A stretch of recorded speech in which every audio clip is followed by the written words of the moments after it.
Vamos a hablar sobre convulsión febril. Es una cosa muy frecuente, um, pero es relativamente cortito lo que vamos a tocar. Ok, entonces la convulsión febril, ¿no es cierto? Es algo que vamos a ver en forma muy frecuente en pediatría, en este caso en niños menores de 6 años, que de pronto, en algunos casos, y en otros asociado con otros síntomas, y por supuesto con fiebre, pues van a presentar convulsión secundario a algún proceso infeccioso, ¿no? Entonces, fíjense, la convulsión febril se va a presentar en niños entre los 6 meses y los 60 meses, vale decir, antes de los 6 años. Sin infección intracraneana, vale decir, no hay meningoencefalitis, meningitis. Sin trastorno metabólico, es decir, no hay hipoglicemia, no hay hiperpotasemia, hiponatremia, ¿no? O historia de convulsión afebril. Entonces, cuando hay historia de convulsión afebril, también descartaríamos que se trate de una convulsión febril. Ahora, estas convulsiones febriles pueden ser simples y pueden ser complejas, ¿no? La gran mayoría van a ser simples. Entonces, ¿cuándo decimos que una convulsión febril es simple? Cuando se presenta en esta edad o en estas edades, ¿no? Entre los 6 y 60 meses. Si ustedes revisan otras guías, porque este es de la Academia Americana de Pediatría, otras guías, por ejemplo, algunas europeas, consideran en algunos casos edades un poco menores, incluso desde los 4 meses, ¿no? Pero la gran mayoría toma esta definición de convulsión febril, entre los 6 y los 60 meses. Ahora, habitualmente una convulsión febril simple dura menos de 15 minutos, son generalizadas. ¿Qué quiere decir eso? Que va a haber pérdida de conciencia o trastorno del sensorio. Y por lo general se va a presentar una sola vez y no se va a repetir por lo menos en las siguientes 24 horas. ¿Ok? En algunos casos vemos niños que han hecho convulsión febril y al poco rato, unos minutos después, vuelve a convulsionar, pasa un par de horas y nuevamente, entonces eso ya deja de ser una convulsión febril simple. ¿Ok? Entonces, esta es la convulsión febril simple que se presenta entre los 6 y los 60 meses. Es de corta duración, menos de 15 minutos, pero esta es una exageración. Habitualmente dura 1 minuto, 2, 3 minutos, ¿no? No son muy prolongadas por lo general. Por eso, probablemente en un tiempo, las convulsiones febriles tengan un tiempo para, por ejemplo, recibir medicación menor que otras crisis epilépticas que ya habíamos visto, que se van a medicar a partir de los 5 minutos. En cuanto a la epidemiología, fíjense, hasta un 5%, dicen otras revisiones, de los niños completamente sanos pueden presentar convulsión febril, si están, por supuesto, en este rango de edad, entre los 6 meses y los 6 años. El riesgo de recurrencia, cuando se presenta convulsión febril, hay una vez, y si se presenta 2, y si se presenta 3, entonces va a haber más chance de recurrencia. Esto en general, el riesgo de recurrencia es de un 30 a 35%, o sea, 30 a 35% de las convulsiones febriles tienen chance de repetirse una o más veces. O sea, no va a ser una sola vez.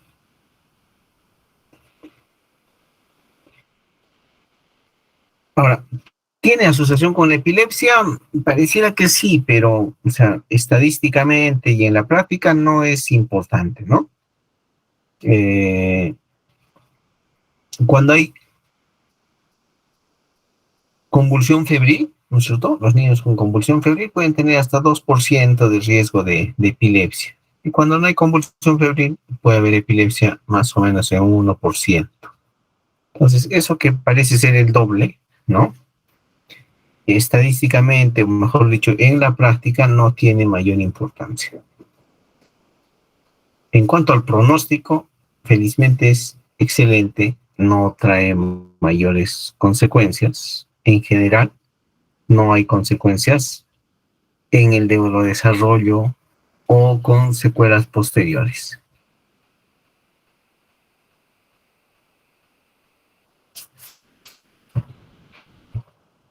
En cuanto a la frecuencia en varones o niñas, ¿no es cierto? Es un poquito más frecuente en varones, poquito más frecuente en varones, y la edad pico, esto también puede variar, pero está alrededor de los 12, 18, incluso hasta los 24 meses. Entonces, ese es el periodo en el que va a ser más frecuente la convulsión febril.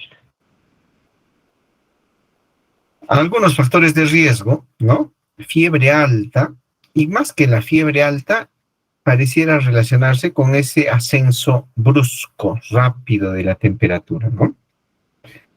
Infección, inmunización, historia familiar, eso es algo que hay que preguntar, ¿no? A veces tenemos papás que han tenido ya otros niños, ¿no? Y muchas veces nos dicen, sí, mi hijito también presentó convulsiones febriles. Entonces, la historia familiar sí es importante. Eso incluye a los papás, por supuesto. Entonces, hay una susceptibilidad de tipo genética. Otros factores de riesgo para convulsión febril son la nicotina, el consumo de hierro, rinitis alérgica, también son factores de riesgo.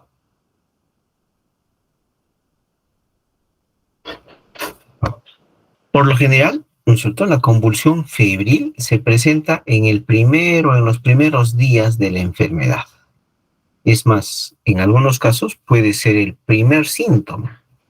Cuando los papás todavía no se dieron cuenta que el niño estaba enfermo, de repente no se dieron cuenta incluso que estaba haciendo fiebre, pues de pronto presenta la crisis epiléptica, la convulsión, y bueno, luego después demostramos o nos damos cuenta que estaba haciendo fiebre, y luego empieza con vómitos, con diarrea o con síntomas respiratorios, ¿no es cierto? Entonces, puede ser la primera manifestación de la enfermedad, la convulsión nos referimos. En mayores de 5 años también puede haber convulsión febril. Sí, puede haber convulsión febril, pero va a ser un diagnóstico de exclusión. Entonces, si tenemos un niño de 6 años, 7 años que presenta una convulsión asociada a fiebre, bueno, pensaremos en convulsión febril todavía, ¿no? Trataremos de descartar que no se trate de otra cosa, pero si todos los exámenes salen, digamos, normales y el seguimiento, la recuperación del niño es buena, entonces, por exclusión, podemos diagnosticar una convulsión febril en un niño en el que, ¿no es cierto?, por definición ya no debería tenerlo, pero puede haber ese caso. Temperaturas entre 38 y 39 también están que se van asociados como parte de la presentación de las convulsiones febriles. Y por último, el aumento rápido de la temperatura. La mayoría de los estudios parecieran relacionar ese aumento rápido de la temperatura, aunque en algunas revisiones no hay, no se concuerda con esto, ¿no? En cuanto al manejo, uy, ¿dónde está la convulsión febril compleja?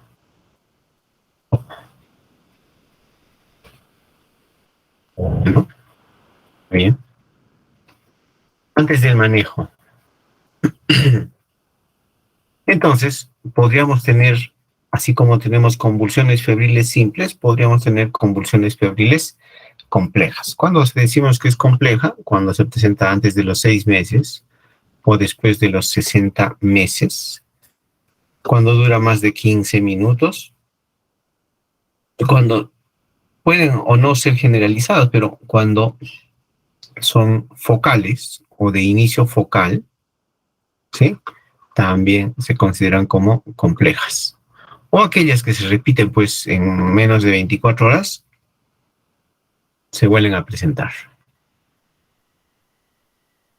En cuanto al manejo, se han probado muchas cosas. Tenemos anticonvulsivante continuo, vale decir, no sé, carbamazepina, fenitoína, ácido valproico por 2 años, digamos, ¿no? Eso no funcionó. Anticonvulsivante intermitente, o sea, cuando un niño tiene algún proceso infeccioso, mientras dure ese proceso infeccioso que va a producir fiebre y esta a su vez podría producir convulsiones, en algunos lugares, como por ejemplo el caso de algunas guías japonesas, pues le dan anticonvulsivante, ¿no? Mientras dure, mientras dure el proceso infeccioso. Y lo que ellos usan, por ejemplo, es diazepam por vía oral. Y por último, los antipiréticos. Los antipiréticos no tienen ningún efecto en el manejo mismo de la convulsión febril, ¿no? Van a mejorar el confort, pero no van a prevenir la presentación de la convulsión febril. Entonces, los medicamentos que se han utilizado como anticonvulsivantes, por ejemplo, fenobarbital, ácido valproico, fenitoína, carbamazepina inclusive. El anticonvulsivante intermitente que les decía que se usa mientras dura un proceso infeccioso, ¿no? Diazepam por vía oral. En cuanto a los antipiréticos, como dijimos, no previene las convulsiones febriles, pero puede proporcionar un poco de o mejorar el confort. Muy bien. Lo que eso es todo.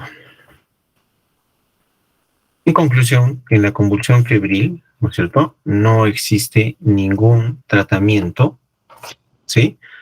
O mejor dicho, ningún medicamento que pueda prevenir las convulsiones febriles. Tiene bastante componente genético, ¿sí? Por eso es que hay hasta un 5% de los niños completamente sanos, previamente sanos, que pueden presentar convulsión febril. Muy bien, con eso terminamos esta partecita de convulsión febril. Ahora vamos a ver lo que es enfermedades exantemáticas, el grupo número 4. Sí. Perdón, 3. Ya han pasado 6, 5, 4. Ya. El grupo 3 nos va a hablar sobre las primeras 3 enfermedades exantemáticas, en este caso sarampión, escarlatina y rubiola.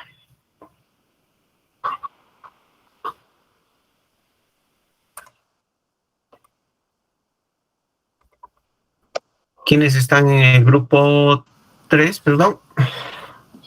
Doctor, buenas tardes. Y ahora mismo lo proyectamos. Perfecto. Traten de no extenderse. Está bien, doctor. Perfecto, muy bien. Bien, doctor, buenas tardes. Compañeros, buenas tardes. En esta ocasión vamos a exponer lo que es sarampión, rubiola y escarlatina. Siguiente, por favor. Vamos a iniciar con lo que es el sarampión. Siguiente, por favor. Y vamos a ver que esta va a ser una infección aguda viral muy contagiosa, que va a ser muy común en los niños y va a caracterizarse principalmente por la presencia de lo que es una conjuntivitis, tos, congestión nasal, fiebre y el exantema maculopapular que vamos a ver más adelante, ¿no? Esta va a comenzar varios días después de que se inicie o de que se haya tenido contacto con una persona infectada. Siguiente, por favor. En cuanto a su epidemiología, vamos a ver que esta va a tener una incidencia mundial que ha ido en retroceso debido a la aplicación de la vacuna, ¿no?, contra el sarampión, pero vamos a ver que es una de las principales causas de mortalidad en niños menores de 5 años en aquellas áreas endémicas de esta infección o en aquellas poblaciones que no tienen acceso a lo que es un buen saneamiento, ¿no?, o una buena aplicación de lo que vendría a ser la vacuna. Es así que, por ejemplo, se ve que dentro de la etapa pre-eliminación por la vacuna, o sea, antes de que se aplicara la misma, la última gran pandemia que atravesó nuestro país fue en el año de 1992, ¿no? Y desde ese año es que ha ido en descenso la aparición y el reporte de nuevos casos. En la etapa post-eliminación ya posterior a lo que es el empleo de la vacuna, vamos a ver que con esta aplicación de la vacuna se interrumpe lo que es la transmisión endémica, ¿no? A partir del año más o menos 2000. Es así que a raíz, en lo que es el continente americano, en América Latina, vamos a ver que hay una disminución o una irrupción también en la transmisión desde el año 2016 y entre el año 2008 a 2015 solo se han reportado 5 casos mínimos, ¿no? Y la cobertura que nos brinda la vacuna es de un 78%. Entonces debemos recordar también que, como se va a mencionar posteriormente, la vacunación, la vacuna es aplicada al año y al año y medio, ¿no? Hay que recordar también que hay individuos que van a estar más predispuestos a sufrir este tipo de infecciones. Como lo mencionaba, niños que no hayan sido vacunados o que no hayan recibido la segunda dosis, ¿no?, de la vacuna, lo cual no les va a permitir generar una buena defensa. También hay algunos casos en los cuales, a pesar de que hay niños que son vacunados, con las 2 dosis no generan una respuesta inmunitaria protectora, ¿no? Pero esto, según la bibliografía, es muy mínimo. Otro grupo de riesgo que debemos tomar en cuenta son los pacientes inmunocomprometidos, ya que estos van a tener un mayor riesgo de complicación, y también aquellos niños que presentan lo que es leucemia, ya que van a tender a ser formas más graves de esta enfermedad, ¿no?, y una mayor diseminación y complicación. Siguiente, por favor. En cuanto a las características del virus del sarampión, vamos a ver que este es un virus que pertenece al género de Morbillium y a la familia de los Paramyxoviridae, ¿no? Es un virus ARN que va a estar conformado por una esfera pleomórfica entre 100 a 250 micrómetros, ¿no?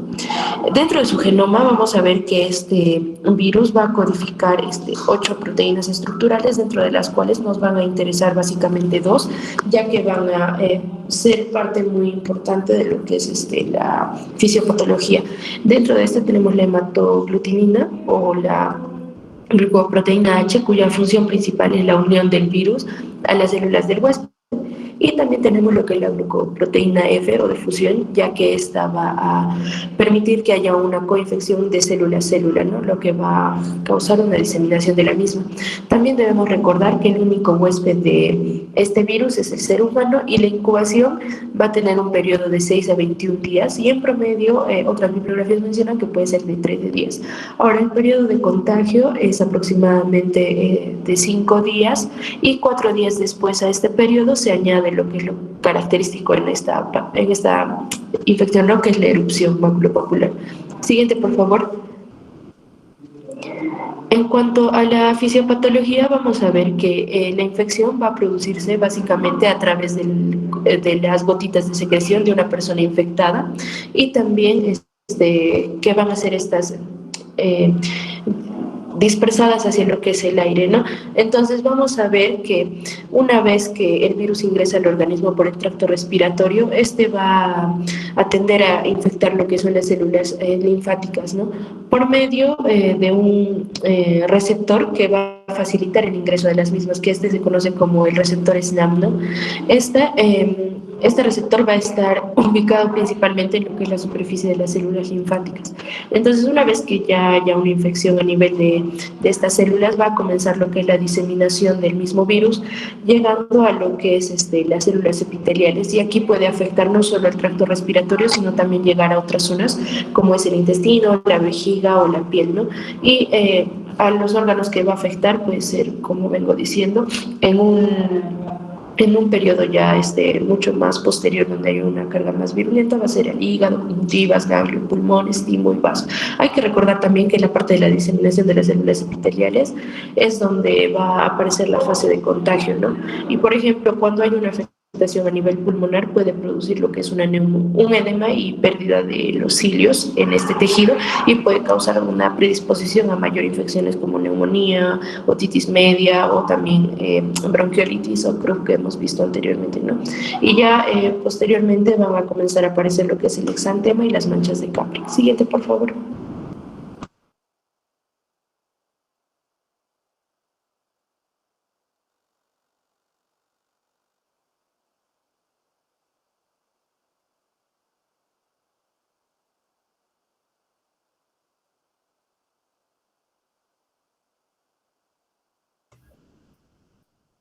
a condicionar una variedad de síndromes clínicos. Dentro de estas tenemos la infección clásica, que se va a presentar en pacientes inmunocompetentes, y dentro de las variantes clínicas tenemos la infección modificada y la infección atípica.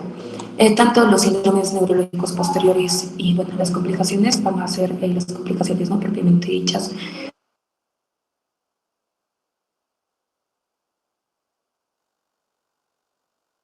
Por favor. Lucero, te escucho por momentos no sé. No se te escucha. Doctor. Te escucho por momentos se va el audio. A ver, continúa.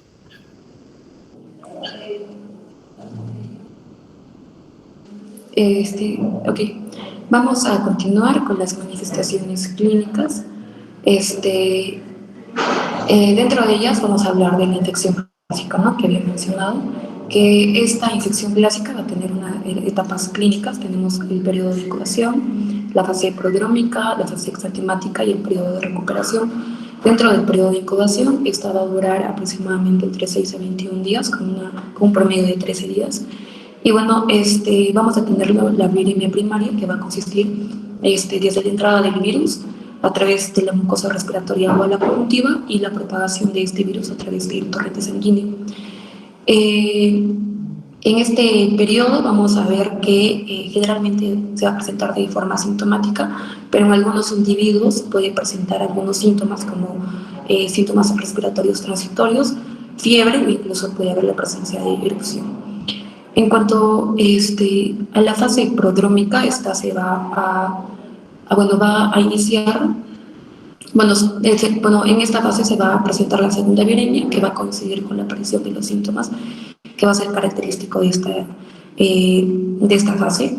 En este caso, los síntomas que se van a presentar va a iniciar con fiebre, con malestar y anorexia, y va a ser seguido de conjuntivitis, de tos y de coriza.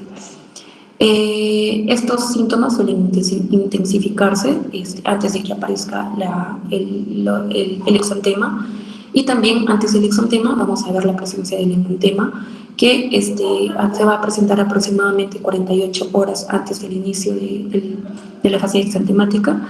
Y dentro de este hematema vamos a ver lo característico y lo patognomónico, que va a ser las manchas de Koplik. Si bien es patognomónico, no en todos los pacientes con sarampión se van a presentar estas manchas. Bien, estas manchas se van a definir como elevaciones blanquecinas, grisáceas o azuladas, con una base eritematosa que generalmente se va a observar en la mucosa bucal opuesta a los segundos molares, y que se van a desprender cuando aparece el exantema. En cuanto a la fase exantemática, esta va a durar entre 6 a 7 días, va a tener, va a aparecer 2 a 4 días después del inicio de la fiebre, y va a consistir en una erupción eritematosa maculopapular que va a palidecer cuando se va a realizar la histopresión, y esta clásicamente va a iniciar en la cara y se va a extender de forma cefalocaudal. Estas manchas, después de 3 a 4 días, se van a tornar marrones y se van van a empezar a desvanecerse, ¿no? Según el orden en el que fueron apareciendo. En algunos casos graves también se puede presentar la presencia de petequias. Y bueno, para tener en cuenta también que en la presentación típica de sarampión, tanto las palmas de las manos y las plantas de los pies raramente van a estar involucrados. Dentro de otros hallazgos tenemos la linfadenopatía, la fiebre alta y también la presencia de signos respiratorios, como la faringitis y también la conjuntivitis no purulenta. Dentro de el periodo de recuperación de inmunidad, tenemos la presencia, vamos a ver que la tos va a persistir aproximadamente unas 2 semanas, y hay que tener en cuenta que si la fiebre va a durar más de 4 días, se puede asociar a una complicación. Y bueno, hay que tener en cuenta que para que se realice una eliminación viral y la inmunidad protectora sea duradera, tanto la inmunidad tumoral como la celular tienen que estar indemnes, ¿no? Es por esto que los pacientes que sean inmunocomprometidos van a tener una infección mucho más grave y van a tener una mayor tasa de mortalidad. Siguiente, por favor. Bien, en cuanto a las variantes clínicas, tenemos el sarampión modificado y el sarampión atípico. El sarampión modificado que se van a presentar como una infección atenuada que va a ocurrir en personas con una inmunidad preexistente, o sea, porque tuvo sarampión previamente o porque fue vacunado, pero esta inmunidad preexistente va a ser considerada como no protectora. Dentro de los síntomas, se va a aparecer el sarampión clásico, pero las manifestaciones clínicas en este caso van a ser más leves y el periodo de incubación va a ser más largo, entre 17 a 21 días. Y bueno, hay que tener en cuenta también que esas personas con sarampión modificado no tienen una alta tasa de contagio. Dentro de las personas que pueden ser consideradas como que van a tener una inmunidad persistente no protectora, tenemos a la transferencia transplacentaria de anticuerpos de la madre al bebé, también aquellos que hayan tenido una recepción de inmunoglobulina, aquellos pacientes que se hayan vacunado contra el sarampión, pero que los títulos de anticuerpos sean inferior a los considerados como protectores, y también los antecedentes, aquellas personas que tengan antecedente previo de sarampión. En cuanto al sarampión atípico, esto se va a considerar como una infección por el virus del sarampión entre personas inmunizadas con la vacuna de virus muertos. Esto a manera, ¿no?, de comentarlo, porque actualmente es raro. Y este tipo de sarampión se presentaba de una forma atípica, ¿no? Por ejemplo, la erupción maculopapular comenzaba en las extremidades, a diferencia de la típica, que era cefalocaudal. Y en este caso también podía afectar más frecuentemente tanto las palmas de las manos como las plantas del pie. Siguiente, por favor. Bien, en cuanto a las complicaciones, vamos a ver que estas se van a presentar en un 30% de los casos con sarampión, y esta sobre todo va a ser por una supresión inmunitaria e infección secundaria, ¿no? Porque durante la infección del virus se va a producir una supresión, y esta va a conducir a una infección secundaria que va a ser importante por la alta mortalidad que se puede producir.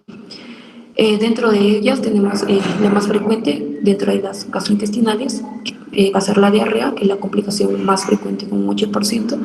Dentro de las complicaciones gastrointestinales también tenemos la gingivoestomatitis, la gastroenteritis, la hepatitis, la linfadenitis mesentérica y la apendicitis. Dentro de las complicaciones pulmonares vamos a tener la neumonía, que va a ser la causa más común de muerte en los niños, con un 6%.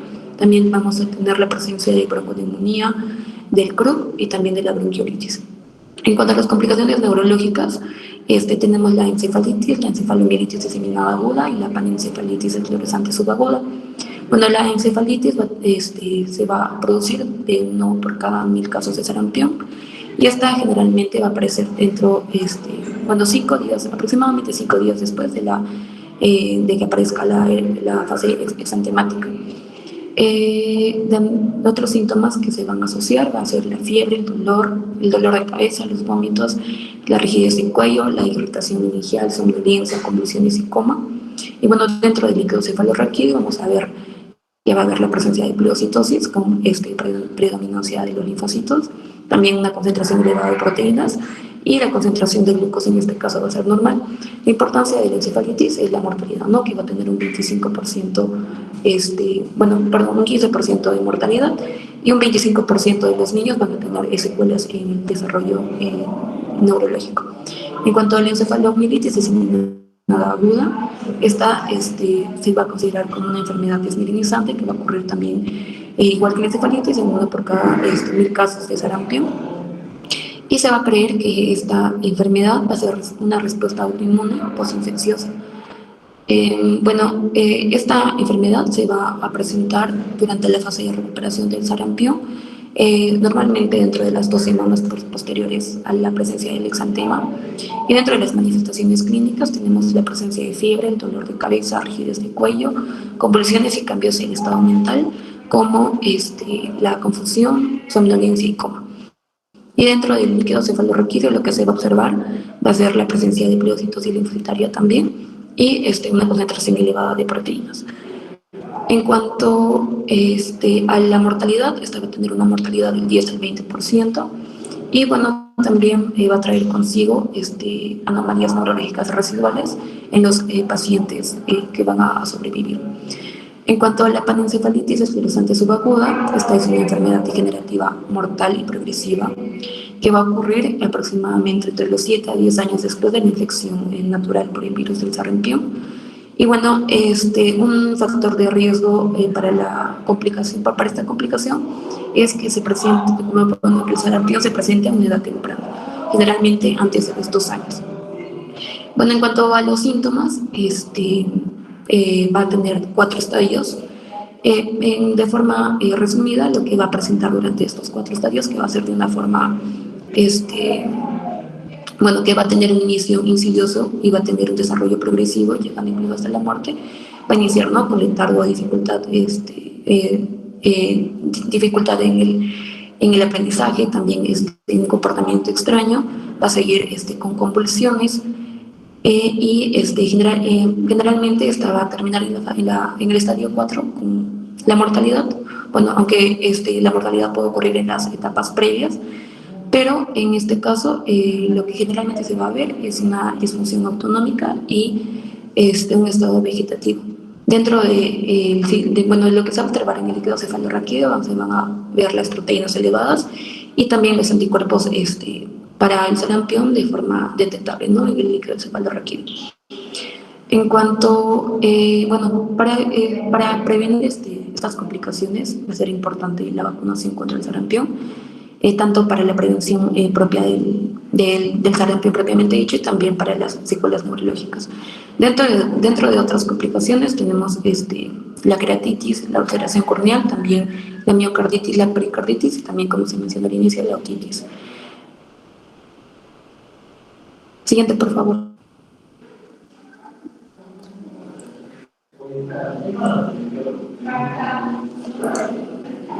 Bien, en cuanto a los grupos en riesgo de que puedan presentar esas complicaciones, sobre todo están los pacientes inmunocomprometidos, ¿no?, por tener los defectos en la inmunidad mediada por células. Dentro de ellos tenemos los pacientes con SIDA, con pacientes con linfomas, con neoplasias malignas, y también aquellos pacientes que van a recibir medicamentos supresores de células T. Estos pacientes van, además de tener un mayor riesgo de presentar complicaciones, también van a tener un mayor riesgo de presentar una infección grave. Los pacientes inmunocomprometidos van a tener una presentación atípica, en el cual el exantema puede estar ausente o puede ser severo, o también se puede describir de forma, se puede presentar este exantema como una púrpura. Es por esto que en un paciente inmunocomprometido hay que tener alta sospecha de esta enfermedad cuando presenten tanto neumonía como encefalitis. Algunas manifestaciones que se han asociado únicamente a sarampión en pacientes inmunocomprometidos son la neumonía de células grandes y la encefalitis por cuerpos de inclusión. También tenemos a las mujeres embarazadas como un grupo de riesgo, que van a tener un mayor riesgo de complicaciones tanto maternas como fetales. Dentro de las complicaciones fetales está el riesgo de bajo peso al nacer, también el aborto espontáneo, la muerte fetal intrauterina, y dentro de las complicaciones maternas, pues la muerte materna. Si bien esta infección por el virus del sarampión materno en el momento del parto no siempre está asociada a una infección neonatal, hay que tener en cuenta, ¿no?, el sarampión congénito y también el sarampión adquirido postnatal. El sarampión congénito se va a definir como la aparición del sarampión dentro de los 10 días posteriores al nacimiento. El sarampión adquirido postnatal se va a definir como la aparición del sarampión dentro de 14 a 30 días posteriores al nacimiento. Dentro de otros grupos de riesgo tenemos las personas con deficiencia de vitamina A o con un estado nutricional deficiente, y también personas sin edades extremas. Siguiente, por favor. Bien, en cuanto al diagnóstico, hay que tener en cuenta, ¿no?, primero que nada, las manifestaciones clínicas. Como ya habíamos hablado, sobre todo la presencia de malestar general, fiebre, sida y conjuntivitis, tos, coriza, y posteriormente la fase exantemática, ¿no? También para la fase, bueno, para el diagnóstico tenemos que tener en cuenta al menos uno de los siguientes, como la prueba serológica positiva para el anticuerpo IgM, o también un aumento significativo del anticuerpo IgG. En cuanto al anticuerpo IgG, esta tiene que estar elevado al menos 4 veces para considerarla como positivo. Y bueno, el IgM, que va a ser el gol estándar, ¿no? Sobre todo para las fases agudas. Y bueno, también el virus, el cultivo de los virus del sarampión, que si bien está el aislamiento de este virus va a ser un poco complicado, pero se puede realizar. Y también la detención de ARN del virus del sarampión mediante PCR. Y bueno, también tenemos que hacer diagnóstico diferencial con otras enfermedades. Siguiente, por favor. Dentro del diagnóstico diferencial, atrás, por favor. Bien, dentro del diagnóstico diferencial, primero que nada, durante la fase prodrómica, en la que no va a haber, en la que vamos a tener unos signos y síntomas menos específicos, tenemos la presencia de virus respiratorios comunes de la infancia, puede ser por la presencia de rinovirus, por influencia, y también se puede confundir con la fiebre del dengue, ¿no? Entonces tenemos que hacer también un diagnóstico diferencial, tanto con los virus respiratorios y con la fiebre del dengue durante la fase prodrómica. Y bueno, dentro de los diagnósticos diferenciales que van a tener una erupción cutánea en los niños, tenemos a la rubiola, al eritema infeccioso, a la rociola, también tenemos a la enfermedad de manos, pies y boca. Y bueno, hay que tener en cuenta, ¿no?, los diferentes tiempos del periodo de incubación. Por ejemplo, la rubiola, que va a tener un periodo de incubación de 12 a 23 días, el eritema infeccioso de 4 a 14 y la rociola de 5 a 15. Bueno, generalmente en todos se va a presentar la fiebre y la conjuntivitis, ¿no?, que va a ser, que se va a presentar en el sarampión, pero por ejemplo no se va a presentar en la rubiola ni en la rosácea, ni en la rociola, perdón. Y bueno, la presencia de la tos, que únicamente va a estar presente en el sarampión. De igual forma, la coriza, que va a estar presente solamente en el sarampión y en el eritema infeccioso. Y esto, ¿no?, para tenerlo en cuenta. Siguiente, por favor. En cuanto a otras infecciones, para hacer el diagnóstico diferencial, tenemos las infecciones bacterianas asociadas con la erupción, como la escarlatina y la infección por micoplasma, y también otras enfermedades autoinmunes, como la artritis idiopática juvenil, el lupus eritematoso cutáneo agudo y también la enfermedad de Kawasaki. Siguiente, por favor.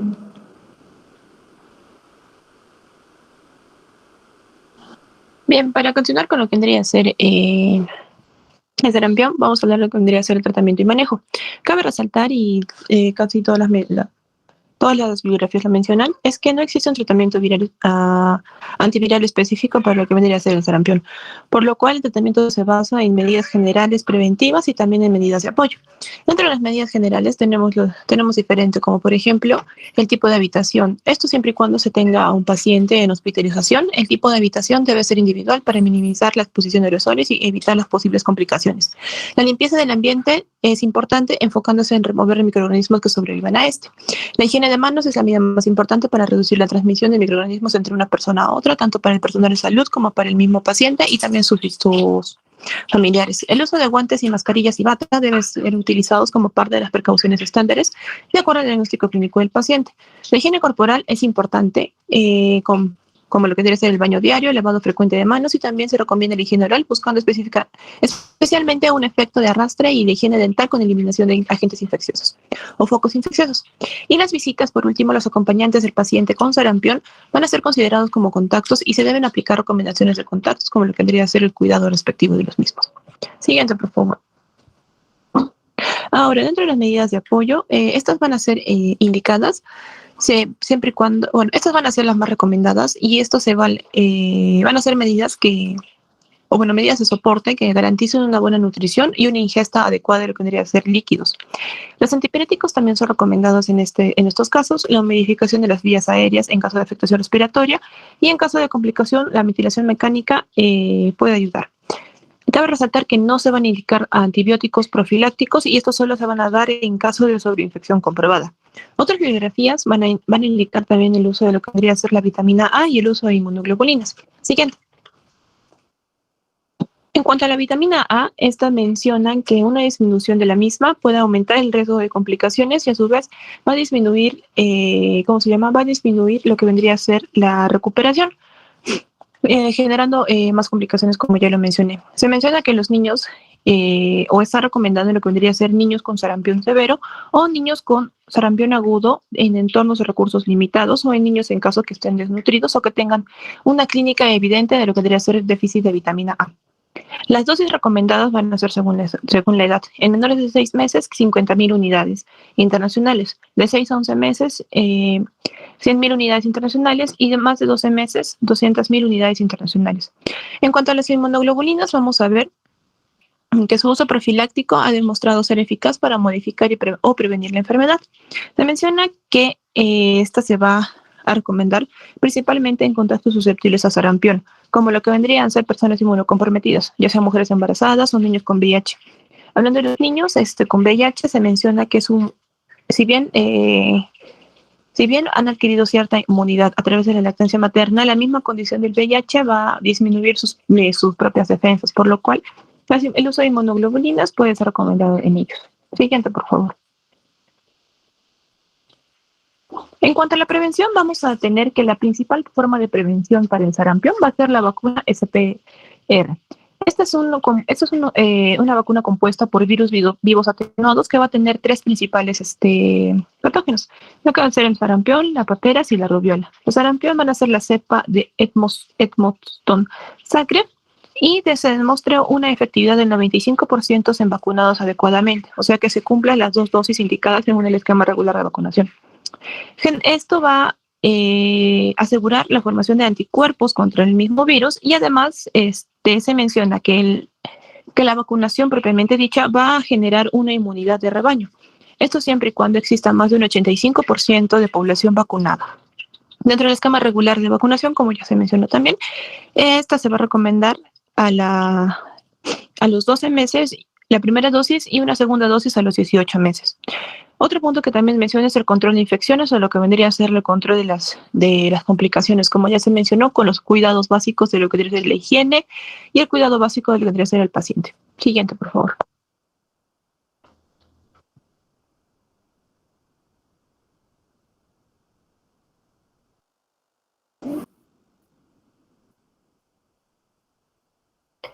Vamos a continuar con la segunda enfermedad, que es la rubiola.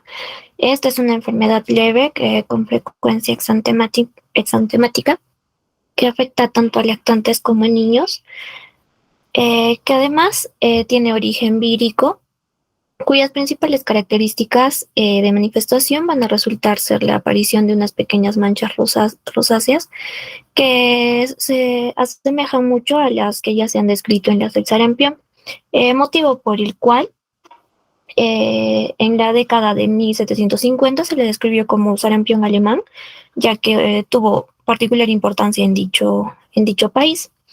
Esta enfermedad viral a menudo se presenta como una enfermedad autolimitada en los niños, pero puede tener efectos fatales en el feto cuando se adquiere durante el embarazo, lo que se conoce como síndrome de rubiola congénita.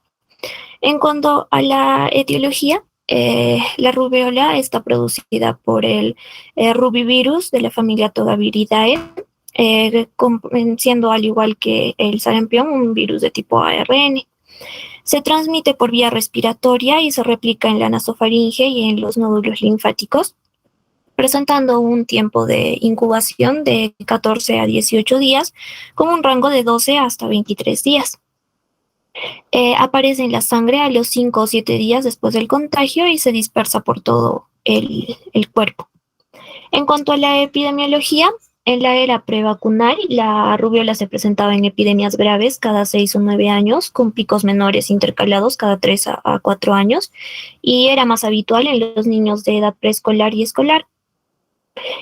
Posteriormente, durante la epidemia de rubiola de 1964 a 1965, se produjeron alrededor de 12.5 millones de casos asociados a 2.000 casos de encefalitis, también más de 13.000 abortos o muertes perinatales y más de 20.000 casos de síndrome de rubiola congénita.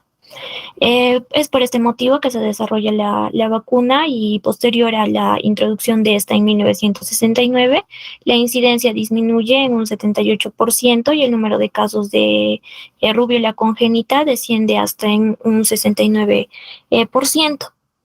Como datos más actuales, en 2004 la rubiola fue declarada oficialmente eliminada de los Estados Unidos y en 2015 se declaró eliminada a nivel de las Américas, tanto norte como sur. Si bien es cierto, en julio del 2020, alrededor del 89% de países a nivel mundial habían introducido las vacunas contra esta enfermedad. Aún hay algunos brotes que se desarrollan sobre todo en los países de África y del sudeste asiático, pero obviamente con menor prevalencia que en los años anteriores a la introducción de la vacuna. Como podemos ver en estos gráficos, a la izquierda vemos el número de casos de rubiola y síndrome de rubiola congénita a nivel Estados Unidos desde 1996 a 2011. Podemos ver que la línea roja es la rubiola congénita, mientras que el azul la rubiola. Podemos ver que al 2011 prácticamente estaba eliminada el número de casos o de incidencia por año de la rubiola. A nivel Perú, según el boletín epidemiológico del MINSA, hacia el año 2021, podemos ver que se ha incrementado, se ha disminuido, la incidencia de esta enfermedad, pero cabe rescatar que en el año 2018 hubo un pico importante en el incremento de casos, pero estos fueron casos sospechosos y también fue entre sarampión y la rubiola, de los cuales se descartaron alrededor de 1.144, de los cuales se confirmaron 42 y a nivel Cusco se confirmaron 2 casos. En cuanto a la patogenia, si bien es cierto, los mecanismos virales que causan la lesión y la muerte celular en la rubiola no se conocen por completo, no están bien descritos, tampoco ya sea a nivel postnatal o a nivel congénito. Se sabe que después de la infección el virus se replica en el epitelio respiratorio y después este se disemina a los ganglios linfáticos regionales. Posterior a esto se produce una viremia que es más intensa a los 10 a 17 días de la infección y alrededor de 10 días tras la infección comienza la liberación del virus a partir de la nasofaringe, que puede detectarse hasta 2 semanas después del inicio del exantema. Entonces, el periodo con mayor riesgo de contagio comprende desde los 5 días antes hasta los 6 días después de la aparición del exantema. En cuanto a las manifestaciones clínicas, de acuerdo a la infección postnatal, sobre todo, como ya les había dicho, esta es una enfermedad leve y difícil de distinguir de otras infecciones víricas, sobre todo en los niños, principalmente por las similitudes que tiene en cuanto a las manifestaciones clínicas. Después del periodo de incubación de 14 a 21 días, comienza la fase prodrómica, que esta va a estar caracterizada por la presencia de febrícula, dolor faríngeo, eritema ocular, ya sea con o sin dolor del mismo, cefalea, malestar general, anorexia y la presencia de linfadenopatías. Asimismo, los ganglios suboccipitales, los retroauriculares y cervicales anteriores son los que se van a presentar al examen físico más marcadamente, ¿no? Y también podemos decir que en los niños la primera manifestación de la rubiola suele ser la presencia del exantema, ¿no? Lo que se conoce como la fase exantémica, pero este es un signo variable e inespecífico. Comienza a nivel de la cara, a nivel facial, y también en el cuello en forma de unas pequeñas máculas irregulares de coloración rosada que van a confluir y diseminarse en sentido centrífugo para así afectar al torso y a las extremidades, donde ya también tiende a aparecer como máculas separadas. Y cerca al momento en el que aparece el exantema, sí aparecen lo que son las manchas de Forchheimer, que estas están presentes en la faringe en forma de lesiones diminutas de color rosado o hemorragias petequiales en el paladar blando. El exantema desaparece a partir de la cara y se extiende alrededor del cuerpo, de modo que puede que no todo el organismo se encuentre afectado en el mismo momento por el exantema, pero también hay un porcentaje importante de niños, hasta el 40%, que no llegan a presentar exantema. La duración de este suele ser de 3 días y normalmente va a desaparecer sin descamación. Como les decía, las manifestaciones clínicas en la fase prodrómica se presenta con una conjuntivitis sin fotofobia, pero este también es un signo inespecífico. Puede, como no puede estar presente, la presencia del dolor articular o muscular, acompañado de malestar general, la presencia de fiebre o febrículas y el enantema, que son las manchas de Forchheimer, como ya se les había descrito, lesiones diminutas de color rosado o hemorragias en el paladar blando de tipo petequial. Y en la fase exantémica, el exantema maculopapular y la presencia de adenopatías cervicales o retroauriculares u occipitales. Entonces podemos decir que tenemos que tener en cuenta para el diagnóstico de la rubiola la presencia de conjuntivitis más enantema más exantema más la presencia de adenopatías.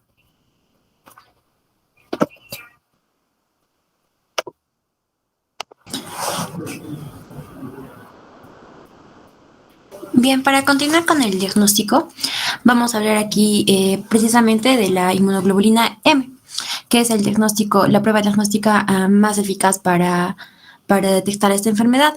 Vamos a ver que aproximadamente la podemos tomar desde el 4º día del inicio del exantema y esta va a estar positiva hasta aproximadamente de 6 a 8 semanas. Cabe resaltar que si se toma antes esta prueba, debemos repetirla después de 2 semanas. Vemos que la sensibilidad es bastante alta, con una especificidad de 86%. También otra prueba diagnóstica que también menciona en la bibliografía es el PCR transcriptasa inversa. Cabe resaltar que este tipo de prueba se utiliza para prevenir o para evitar lo que es las reacciones cruzadas. Y esto puede darse en pacientes, incluso en pacientes que tienen inmunoglobulina G por parvovirus o incluso se puede confundir con un falso positivo con factor reumatoide, perdón. Y también tenemos aquí tener en cuenta que esta prueba de reactividad o la que se evita para reactividad cruzada también se puede presentar, o podemos hacerla en gestantes, porque para evitar también, ¿no?, la prueba de las reactividades o un falso positivo. En cuanto a las pruebas de laboratorio que no son nada específicas para detectar la enfermedad, podemos ver algunos signos como es una leucopenia, una neutropenia y trombocitopenia leve. Siguiente, por favor. Bien, en cuanto al diagnóstico diferencial, como ya lo había mencionado mi compañera, el principal diagnóstico diferencial que vamos a tratar aquí va a ser el sarampión y la rubiola. Aquí vemos un cuadro donde podemos ver los diferentes síntomas que nos van a ayudar a diferenciarla. Y también podemos tener en cuenta las causas infecciosas, no infecciosas, enfermedades virales y también enfermedades o reacciones medicamentosas, ¿no? Que presentan un exantema bastante característico, bastante similar. Como hemos visto, ¿no? Erupciones maculopapulares generalizadas, con conservación de palmas y manos. Y aquí vamos a ver tenemos 3 fotografías en las que nos podemos guiar un poco para la lesión característica de cada enfermedad. Vemos que aquí también la escarlatina, que posteriormente va a ser tratada. Vemos que el exantema generalmente va a empezar en cuello y va a ser un exantema papular, ¿no? Como se denomina enrayador. A diferencia de una mononucleosis infecciosa, que las lesiones dérmicas van a ser denominadas exantema morbidiforme. Y también vamos a hacer el diagnóstico diferencial con rociola, que es otra enfermedad que es el parvovirus B19 y la varicela zoster. Siguiente, por favor. Bien, en cuanto a las complicaciones, vamos a ver que si bien es cierto, la rubiola postnatal tiene un buen pronóstico. Las complicaciones sí se pueden presentar, pero en menor frecuencia. Como la primera tenemos la trombocitopenia postinfecciosa, que es más frecuente en edad infantil y sobre todo en pacientes niñas. Pero la bibliografía menciona que 1 de cada 3.000 pacientes presenta esta complicación. Generalmente se va a iniciar con exantemas, petequias, epistaxis, hemorragias digestivas o incluso hematuria, pero debemos saber que esta trombocitopenia suele ser autolimitada. En cambio, la artritis, a diferencia de la primera, esta va a ser frecuente en ya adultos y va a comenzar una semana después del inicio del exantema. Y si bien es cierto, hay algunas bibliografías que mencionan una relación estrecha con serología de artritis reumatoide y rubiola, esa clasificación o esta relación no está bien definida todavía. Y como el punto 3 y 4 vamos a tener las complicaciones más graves y con peor pronóstico, que es la encefalitis y la panencefalitis. La encefalitis puede ser de 2 tipos, una síndrome postinfeccioso y una panencefalitis propiamente dicha. Vamos a ver que la encefalitis va a tener manifestaciones clínicas neurológicas mucho más amplias y se puede cursar con cefaleas, crisis comiciliales, que son convulsiones tónico-clónicas, con pérdida del control de los esfínteres, mordedura de lengua, incluso hay aura en esos pacientes y puede llegar a coma o ataxia, ¿no? Y la panencefalitis, que ya suele ser característico porque en esta patología se aísla el virus de la rubiola en el tejido cerebral y puede que el líquido cefalorraquídeo se encuentre normal o con otro tipo de alteraciones. Entre otras complicaciones menos frecuentes de la rubiola, también vamos a tener el Guillain-Barré y la neuritis periférica. Siguiente, por favor. En cuanto al síndrome de rubiola congénita, le vamos a tratar solamente puntos clave porque le hemos tratado más extensamente, ¿no? En asignaturas anteriores. Debemos resaltar aquí que la rubiola congénita tiene tiene manifestaciones clínicas muy conocidas como una triada, ¿no? La sordera, las cataratas y una enfermedad cardíaca.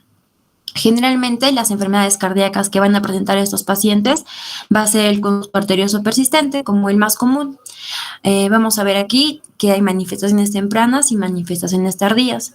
Dentro de las manifestaciones tempranas vamos a tener retraso del crecimiento intrauterino, va a haber una pérdida auditiva neurosensorial, un compromiso también del sistema nervioso central, puede haber una meningoencefalitis, también los pacientes pueden cursar con una fontanela anterior bastante amplia, una microcefalia e incluso bibliografías mencionan que también hay trastornos de comportamiento que pueden ser afectados por ese tipo de patología, sobre todo el autismo. También tenemos la cardiopatía congénita, como ya les iba mencionando. El conducto arterioso persistente es la patología más común, pero también puede haber valvulopatías, estenosis arterial pulmonar, etc. En cuanto a la enfermedad ocular, vemos aquí una figura en la mano derecha donde hay un bebé, ¿no? con un signo característico de una catarata. Esta no es la única enfermedad ocular que se puede presentar. También hay una retinopatía denominada la sal en pimienta. Y también tenemos otras, ¿no? Otras patologías, otras manifestaciones como sequías, púrpura, trombocitopenia y realmente estas. En cuanto a las manifestaciones tardías, vamos a tener la pérdida auditiva, los trastornos endocrinológicos, que pueden ser diabetes mellitus o alteraciones de las funciones tiroideas, retinopatía pigmentaria, las enfermedades vasculares, que generalmente se han descrito esclerosis arteriales. Tenemos también defectos inmunitarios. Y aquí para lo más importante que también debemos resaltar es cuando nosotros sospechar de una rubiola congénita. Y principalmente tenemos que hacer las pruebas que ya habíamos mencionado anteriormente a todo bebé nacido de una madre que haya sido documentada o sospechada con una infección de rubiola en cualquier etapa del embarazo. Y también a todo lactante con un retraso en el crecimiento intrauterino y clínica sugestiva. Siguiente, por favor. Bien, en cuanto al manejo y al tratamiento, es importante aquí saber que no hay un tratamiento específico para la enfermedad, pero sí hay manejo y sí hay pequeñas... tenemos terapia de sostén, podemos mencionarlo así, como mantener aislado para evitar el contagio.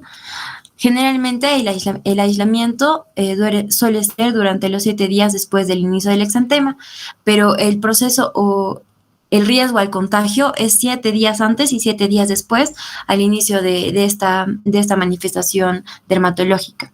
También tenemos terapias de sostén como antipiréticos y analgésicos, la alimentación habitual que se le da al niño y un cribado auditivo, un cribado o también cardíaco. Se tiene que hacer un manejo amplio para ese tipo de pacientes, ¿no? Y en cuanto al pronóstico, hemos visto que la infección postnatal por rubiola tiene un buen pronóstico y a diferencia, ¿no?, que la rubiola congénita, el síndrome de rubiola congénita. Y en cuanto a la vacunación, como ya lo iba mencionando mi compañera, se aplica, ¿no?, la vacunación en Perú. Se suele aplicar a los 12 meses, a los 18 meses, es la triple viral, la SPR, que son dosis de 0,5 y se aplican en el lado externo del brazo, ¿no? Y la inmunidad aproximadamente de esa vacuna se va a dar a los 10 días y va a persistir aproximadamente por 15 años. Aquí también hemos aplicado o hemos considerado la vacuna que se les da a algunos pacientes cuando tienen su el primer contacto en el centro de salud, ¿no?, que es la doble viral, sarampión y rubiola, que ya se les aplica a niños mayores de 5 años hasta los adultos. Siguiente, por favor.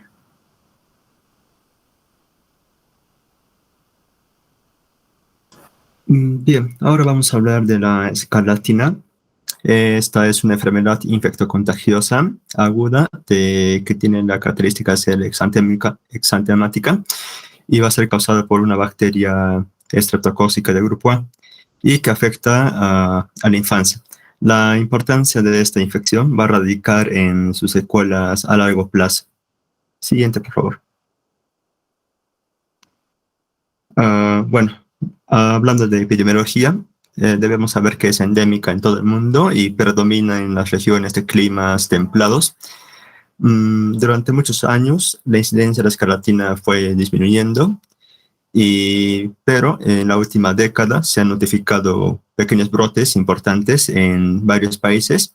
La mayoría de los casos de estos brotes son esporádicos y más que todo sucedieron en los meses de invierno. Siguiente, por favor.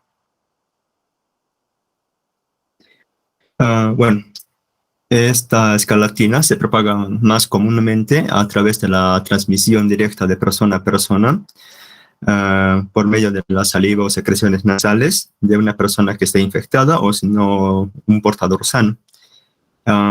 Los niños infectados tienen mucho mayor probabilidad de transmitir a otros niños o a otras personas que los portadores asintomáticos. Las condiciones de hacinamiento como el colegio o las guarderías facilitan la transmisión. Y aunque es raro, la propagación también puede ocurrir a través de los alimentos debido a la inadecuada manipulación de estos y también por medio de una transmisión ambiental, por medio de superficies y fomites. Siguiente, por favor. Bueno, esta escarlatina es causada por el Streptococcus pyogenes, productora de exotoxinas pirógenas de tipo A, B o C. Ah, em, Esta bacteria va a tener unas proteínas, las proteínas M, que le van a dar la característica de adherirse a la mucosa y una función antifagocítica. Sus exotoxinas van a provocar las manifestaciones clínicas de la enfermedad y por lo tanto puede padecerse en 3 oportunidades, ya que cada infección es producida por una única toxina. La puerta de entrada es generalmente respiratoria, localizándose en la nariz y en la garganta, y ahí es donde invade los tejidos y ganglios linfáticos regionales. Aunque el 80% de los niños, más o menos a los 10 años de edad, ya hayan desarrollado anticuerpos, es decir, inmunidad contra las exotoxinas, puede haber una reinfección por otras cepas. Siguiente, por favor. Bueno, en cuanto a la clínica, el periodo de incubación es de aproximadamente 2 a 5 días y máximo 7 días. Y vamos a clasificar la evolución de la enfermedad en 3 periodos. Primero, en el periodo de invasión, que dura más o menos de 12 a 48 horas y de manera brusca. Aquí aparece una fiebre mayor de 39.5, que dura entre 2 y 4 días y que disminuye paulatinamente hasta desaparecer en 5 días aproximadamente. Y también puede haber cefalea, malestar general, mialgias, náuseas, vómitos y dolor abdominal. También aparecen los enantemas y generalmente la escarlatina ocurre con faringitis y una lengua muy saburral, es decir, a lo que llamamos a la lengua en fresa blanca. Y también puede verse las manchas de Forchheimer. En el periodo exantemático dura aproximadamente 7 días y acá se presenta lo que se llama el triángulo de Philatop, que es cuando el rostro se enrojece y respetando el triángulo nasolabial y con una palidez peribucal. Acá también la lengua se descama y aparece roja con papilas prominentes y dándole ese aspecto, ¿no?, de lengua en fresa roja. Las características de las erupciones de esta escarlatina son que van a ser pápulas eritematosas puntiformes finas que van a confluir para formar placas y que van a palidecer a la presión. Van a tener una textura de papel de lija o de piel de gallina. También va a haber una acentuación en los pliegues flexores por la ruptura de capilares y eso es lo que se denomina como las líneas de Pastia y generalmente se encuentran en los pliegues anticubitales y en las axilas. Y bueno, otra característica de estas lesiones es de que comienzan en la base del cuello y tórax y luego se disemina con un patrón cefalocaudal y respetando las palmas y plantas.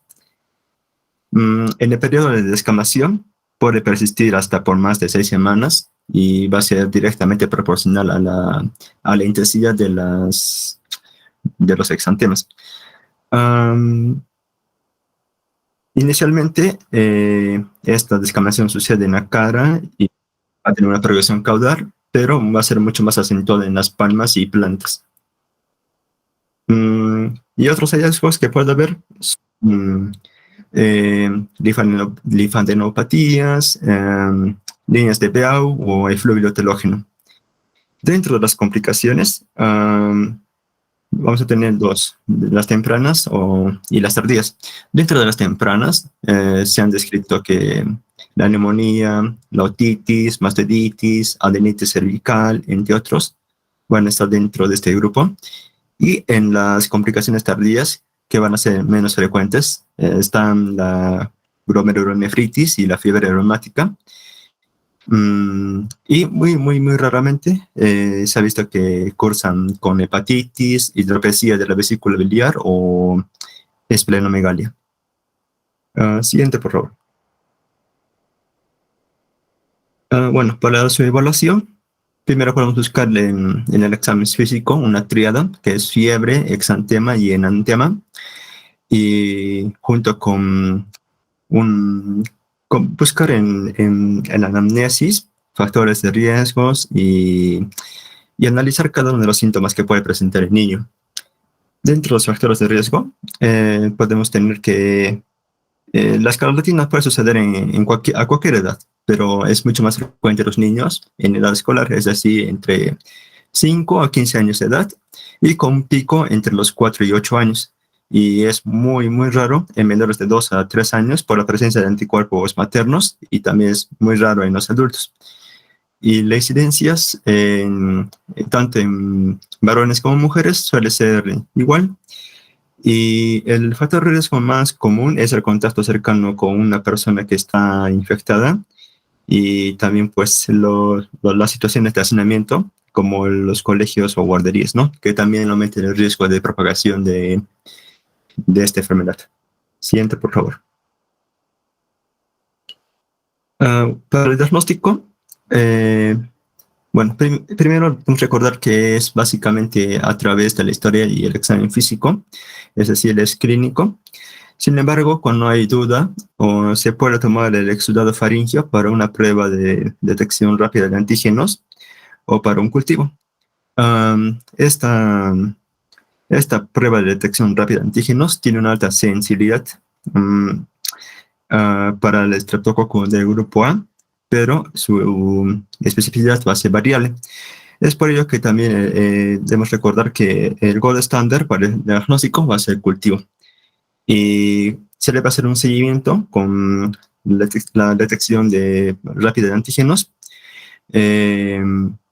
Cuando sale negativo, en un niño que está con síntomas de escarlatina, pero con cultivo. Siguiente, por favor.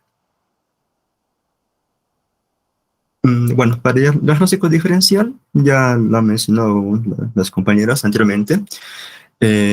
Básicamente, muchos de los síntomas de presentación asociada con la escarlatina son similares a los causados por otras infecciones comunes en este grupo de edad. A la cabeza, el sarampión, y seguido de rubiola, varicela, el exantema súbito, entre otros, ¿no? Como podemos ver en la tablita. Son bastantes la etiología que podemos tomar en cuenta para el diagnóstico diferencial. Siguiente, por favor. Y bueno, para el tratamiento, bueno, los síntomas se pueden tratar con paracetamol o ibuprofeno y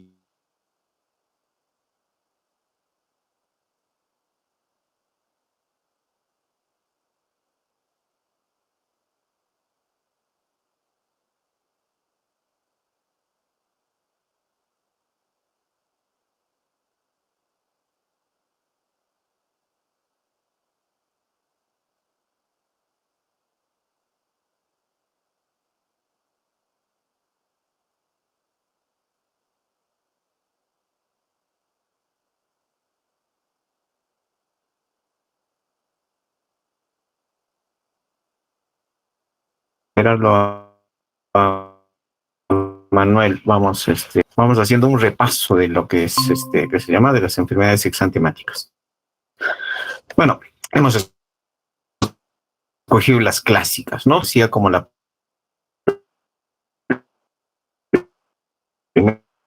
primera, la segunda, la cuarta ya ha desaparecido, ¿no? Era un tipo especial de rubiola. Entonces, la enfermedad exantemática por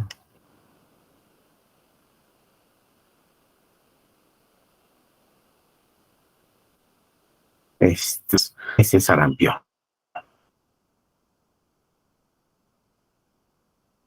¿Ok?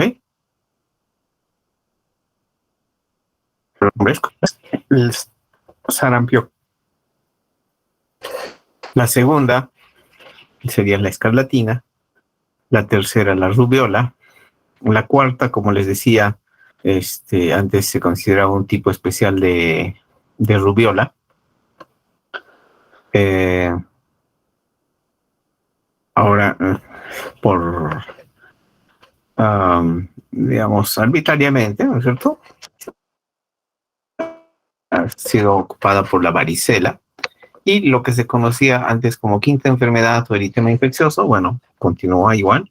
Y la sexta enfermedad es el exantema súbito o roceola. ¿Ok? A ver, para los que han hablado primero, ¿cuál sería el ejemplo clásico, típico de un niño con sarampión? O sea, ¿cómo vendría un niño con sarampión? A ver, los escucho, chicas, chicos.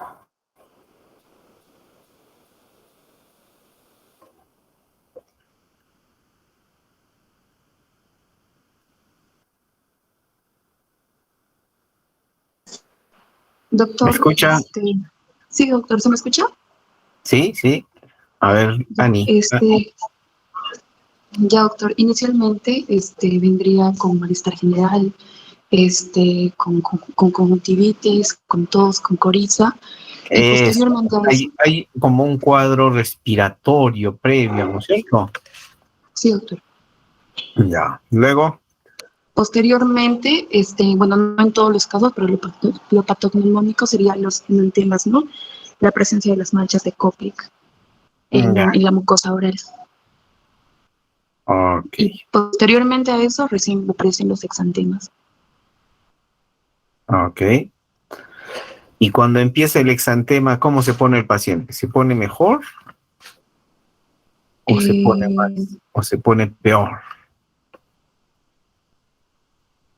Creo que va mejorando, doctor. O sea, los síntomas respiratorios, la conjuntivitis, como que ya no son propios, ¿no? De la fase exantemática. Ya, esa es la fase prodrómica. Cuando aparece el exantema en el sarampión, su estado general se va a ver más comprometido, ¿no? Va a lucir incluso tóxico, ¿ok? Y eso, por ejemplo, lo vamos a ver, por ejemplo, eh, en el exantema súbito. Tienes un niño que te hace fiebre, fiebre, fiebre, 2, 3 días de fiebre, y aparece el exantema, un exantema así muy llamativo, pero el paciente luce mejor, se va la fiebre, ¿no? Ese malestar que tenía desaparece. Tienes un niño que mejoró en su estado general, pero que tiene un rash así muy llamativo, ¿ok? Entonces, eso, por ejemplo, ocurre en el exantema súbito o roceola. En cambio, en el sarampión, tienes un niño que comienza como un cuadro catarral, ¿no? Pareciera ser un cuadro respiratorio alto, y luego las manchas de Koplik en realidad están por muy poco tiempo, ¿no? Pueda o no que la encontremos, que la pesquemos ahí en el momento. De repente ya viene, ¿no? Cuando ya el luce tóxico, ¿no? Manchas de Koplik.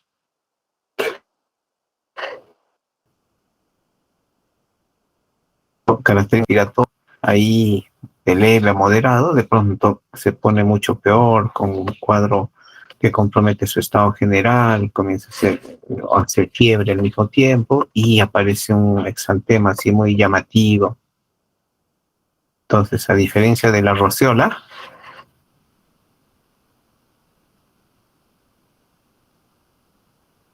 o exantema súbito, el exantema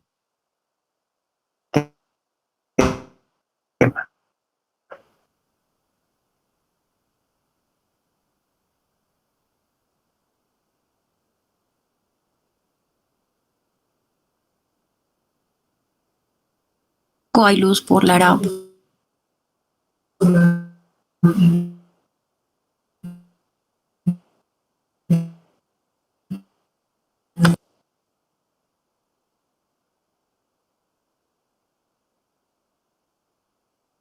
Ahí seguimos. Infección, escarlatina, rubiola, temas súbitos por virus, escarlatina. Son producidas por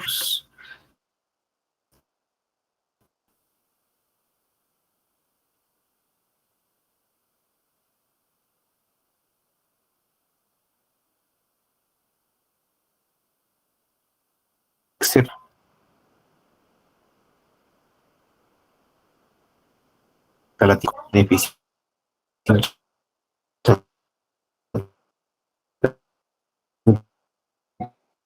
Los demás, no, son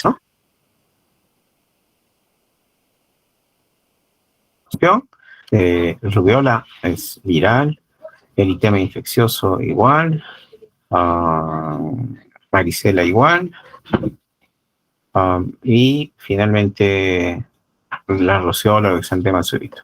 La varicela, en algunos casos, podría beneficiarse del tratamiento de antivirales como aciclovir o similares, ¿no? Pero habitualmente no es necesario el tratamiento con un antiviral, en este caso aciclovir. ¿Qué más? Doctor, ya puede conectar. ¿Puedo finalizar la exposición? Sí, claro que sí. Ya. Bueno, como les decía, los síntomas se pueden tratar con paracetamol o ibuprofeno y la posición de líquidos, y se debe hacer una exclusión escolar hasta la resolución de la fiebre o al menos un día de tratamiento antibiótico. Ahora, el uso de los antibióticos van a ayudar porque acortan la duración de los síntomas, reducen la probabilidad de transmisión a otras personas, ya sean sus compañeros de colegio, padres, entre otros. Y por último, porque previene el desarrollo de las complicaciones, principalmente de la fiebre reumática. Siguiente, por favor.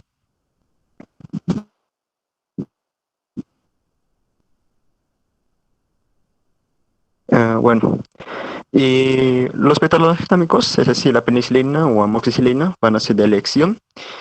Como podemos ver ahí en la tablita, básicamente de acuerdo al peso, en el caso de la penicilina, para la dosificación, y de la amoxicilina, de acuerdo a si vamos a tomar una sola dosis o en dos, y debe ser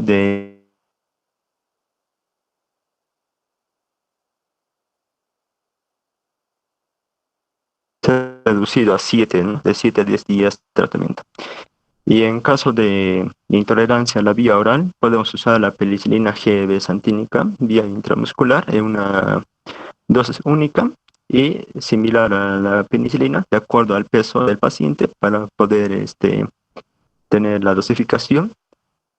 Y para los alérgicos a la penicilina se puede dar cefalosporinas de espectro reducido, es decir, la cefalexina o cefadroxilo. También se les puede dar por el otro lado acitromicina o claritomicina, y si es que hay resistencia a estos macrólidos, se les puede dar clindamicina. Siguiente, por favor. Eso sería todo. Gracias. Muy bien. A ver, ¿preguntas? ¿Alguna pregunta?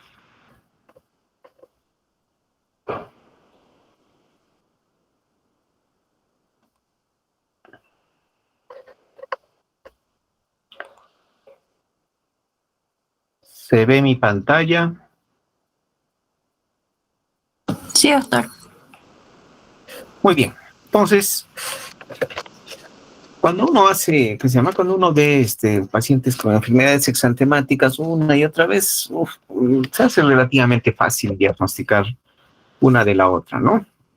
Cuando los vemos de vez en cuando, casi no los vemos o no los hemos visto antes, bueno, se hace medio complicado, ¿no? No sabe, piensa en todo, pero se nos hace difícil diagnosticar o saber frente a qué enfermedad exantemática estamos. Ahora, estas 6 que hemos mencionado no son las únicas, por supuesto. Existen otras enfermedades exantemáticas Y otras que son, digamos, que están dentro del diagnóstico diferencial, que parecen enfermedades exantemáticas, pero no lo son. Entonces, ¿qué cosa es un exantema? Es una erupción aguda y extensa de la piel. O sea, no afecta solamente un brazo, una pierna, solamente una parte del tronco, ¿no? Es, por definición, es extensa. Va a tener diferentes presentaciones o patrones y, por supuesto, ahí el diagnóstico diferencial es lo más importante, ¿no? O sea, frente a un exantema X, ya pensamos, a ver, puede ser esto, y vamos, los vamos descartando. Fíjense, algunas características de los exantemas. El tipo de lesión, ¿no? Presentará máculas, o sea, como solamente manchitas, pápulas, eritema, abones, vesículas, pústulas, ampollas, petequias, equimosis. El color es importante, ¿no? Serán este tipo de lesiones serán rosados, serán rojos, violáceos, pardos, púrpura. La distribución, ya hemos dicho de que las enfermedades exantemáticas por lo general son generalizados, pero cuando vemos en el diagnóstico diferencial, algunos pueden ser localizados, algunos pueden ser asimétricos, hay unos, por ejemplo, que afectan solamente a una extremidad y alrededor de la axila, del hombro, ¿no? Entonces no siempre va a ser simétrico, hay que ver si es simétrico o asimétrico. Ahora, por sus características, puede ser centrípeto, centrífugo, o sea, puede empezar en el tronco o puede empezar en la cabecita y se va extendiendo. Puede ser, como decía, cefalocaudal, empezar en la cabeza y se va yendo hacia abajo. Puede afectar los pliegues, las palmas y las plantas. Por ejemplo, una enfermedad eruptiva también que no hemos tocado es el famoso mano-pie-boca, ¿no? Que es producido por Coxsackie. Va a afectar característicamente las palmas, las plantas.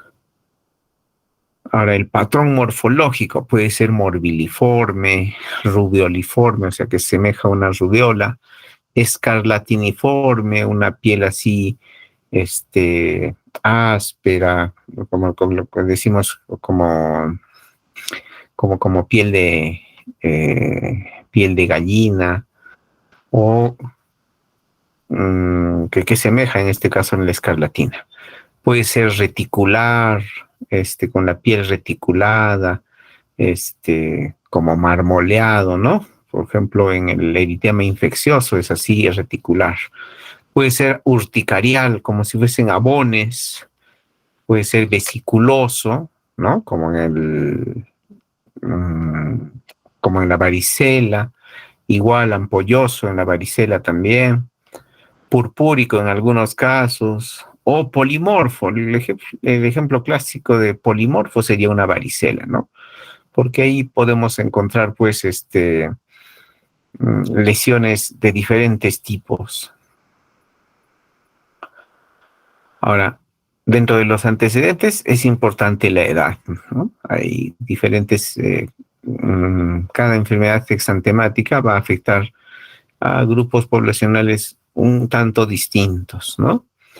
El uso de las vacunas, o si han recibido vacunas, es importante. Enfermedades exantemáticas pasadas, por ejemplo, si estamos pensando en varicela y la mamá nos dice, no, el año pasado tenía varicela, o estoy pensando en alguna otra enfermedad, pero que ya se ha presentado antes, entonces tenemos que pensar que sea otra, ¿no?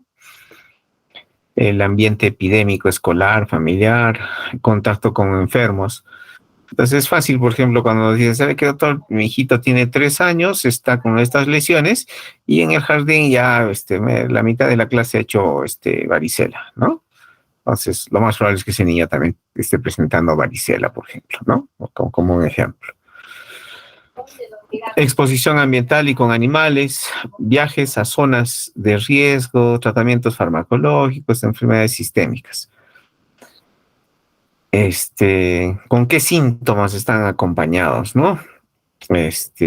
en este caso en el periodo prodrómico, si presentan o no fiebre, qué tan importante es la fiebre, si hay síntomas respiratorios, digestivos, gripales, si presenta o no prurito, hay algunas enfermedades exantemáticas que van a ser más pruriginosas que otras, si hay afectación ocular, si hay afección de mucosas, si hay faringoamigdalitis como en la escarlatina, adenopatías también en la escarlatina, por ejemplo, hepatoesplenomegalia, como por ejemplo en un eritema infeccioso podría haber, artralgia, artritis, edemas, signos meningios ya como una complicación, ¿no? Como una forma grave de una presentación, por ejemplo, de una rubiola, signos de shock, que no son frecuentes, felizmente, pero hay que tomarlo en cuenta, y algunos signos patognomónicos, aunque siempre nos dicen que en medicina nada es patognomónico, pero hay algunas características que sumadas a otras, ¿no es cierto?, podrían tratarse de signos patognomónicos, algo que se presenta exclusivamente en una determinada enfermedad. Entonces, cuando estamos frente a un niño con un exantema, hay que ver la morfología de las lesiones, ¿no? El patrón de distribución, qué zonas del cuerpo se van a afectar, los síntomas prodrómicos y concurrentes, las exposiciones conocidas han estado expuestos, ¿no? Con otros pacientes con alguna enfermedad exantemática similar. El enantema, el compromiso de las mucosas, ¿no? Hay que ver la epidemiología local, ¿no? Vamos a pensar en una enfermedad rara que no vemos en nuestro medio. Tenemos que pensar en las que tenemos en nuestro medio. Y, por supuesto, los hallazgos en el examen físico. A grandes rasgos, este es, por ejemplo, un exantema maculopapular morbiliforme. Acá no hay elevación, estos son solamente máculas, ¿no? Bastante llamativas, claro que sí, pero este es un exantema maculopapular morbiliforme. Este es un exantema eritrodérmico o escarlatiniforme, ¿no? Casi no deja espacio a piel sana, está comprometido casi en forma bastante homogénea. Este es un exantema reticular, festoneado, que se presenta, por ejemplo, en un eritema infeccioso. Este es un exantema urticarial o abonoso. Vamos a ver acá unas lesiones a manera de placas sobreelevadas, con vitropresión positiva. Si es que hacemos presión, la lesión se va a palidecer, y si la soltamos, nuevamente se ponen así algo eritematosas. Pero se presentan a manera de ronchas o abones. Este sería un exantema vesicular, ampolloso, ¿no? Las vesículas van a ser estitas así, aisladas, y si confluyen, pueden formar ampollas. Y finalmente, algunas pueden tener un exantema purpúrico o petequial, ¿no? Con petequias. Muy bien, ya hemos visto esta parte. Lo que les decía de las enfermedades exantemáticas, el sarampión es la que se conoce como la primera enfermedad, la escarlatina como la segunda, la rubiola como la tercera. La cuarta enfermedad ahora le hemos puesto acá a la varicela, pero en realidad esta era ocupada por la enfermedad de Filatov-Dux, ¿no? Que era una forma especial de rubiola. Luego tenemos como quinta enfermedad, siguiendo ese orden clásico, el eritema infeccioso, quinta enfermedad, y por último, la sexta enfermedad o exantema súbito o roceola también se conoce. Entonces vamos a ver un poquito de estas últimas tres, la varicela, el eritema infeccioso y la roceola. La varicela es producida por el virus varicela zoster. Sabemos que, ¿no es cierto?, es aquel paciente que ha tenido varicela en algún momento de su vida puede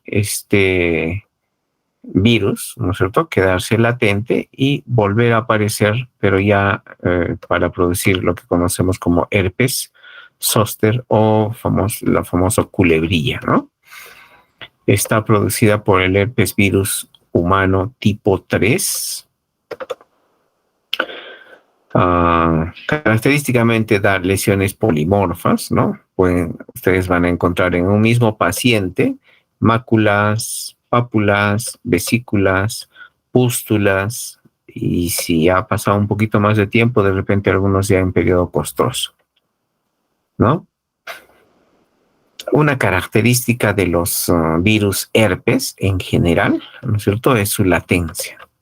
Pueden quedarse, en el caso de la varicela, pueden quedarse a nivel de los ganglios, de las raíces posteriores y en pares craneales, y volver a aparecer como herpes zóster.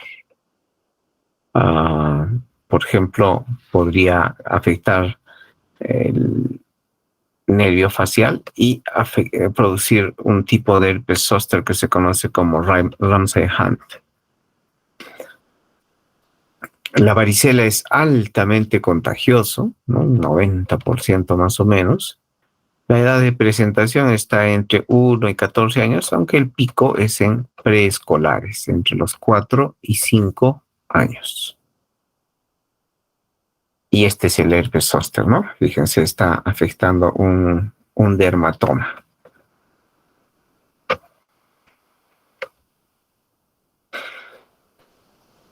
Estos son los herpes virus, los tipos de herpes virus, ¿no? El herpes virus tipo 1, tipo 2, el tipo 3 corresponde al varicela zóster, tipo 4 a Epstein-Barr, ¿no es cierto?, que va a producir citomegalovirus, ¿qué se llama?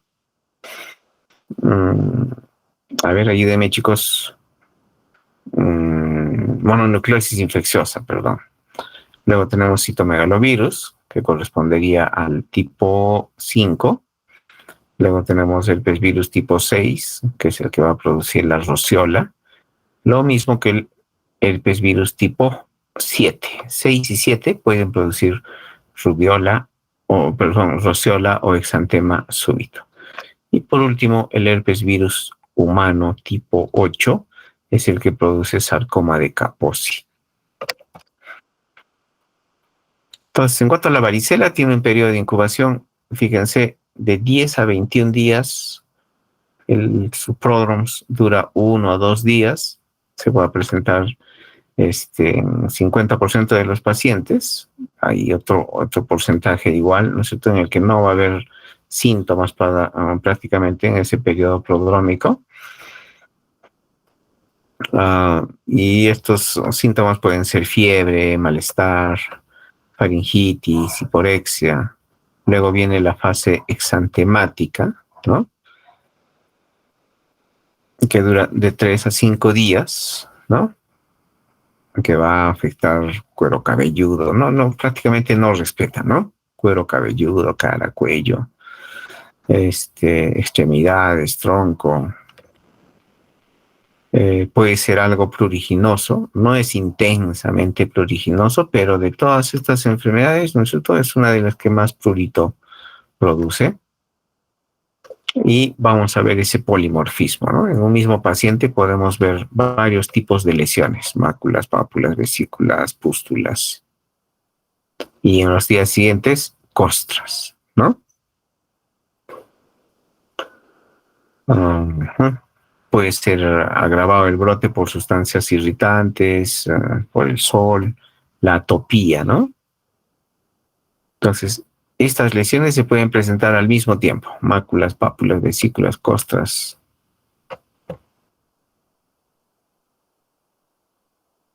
Algunas, fíjense, acá ya hay costras, pero también tenemos otras lesiones que recién están como máculas.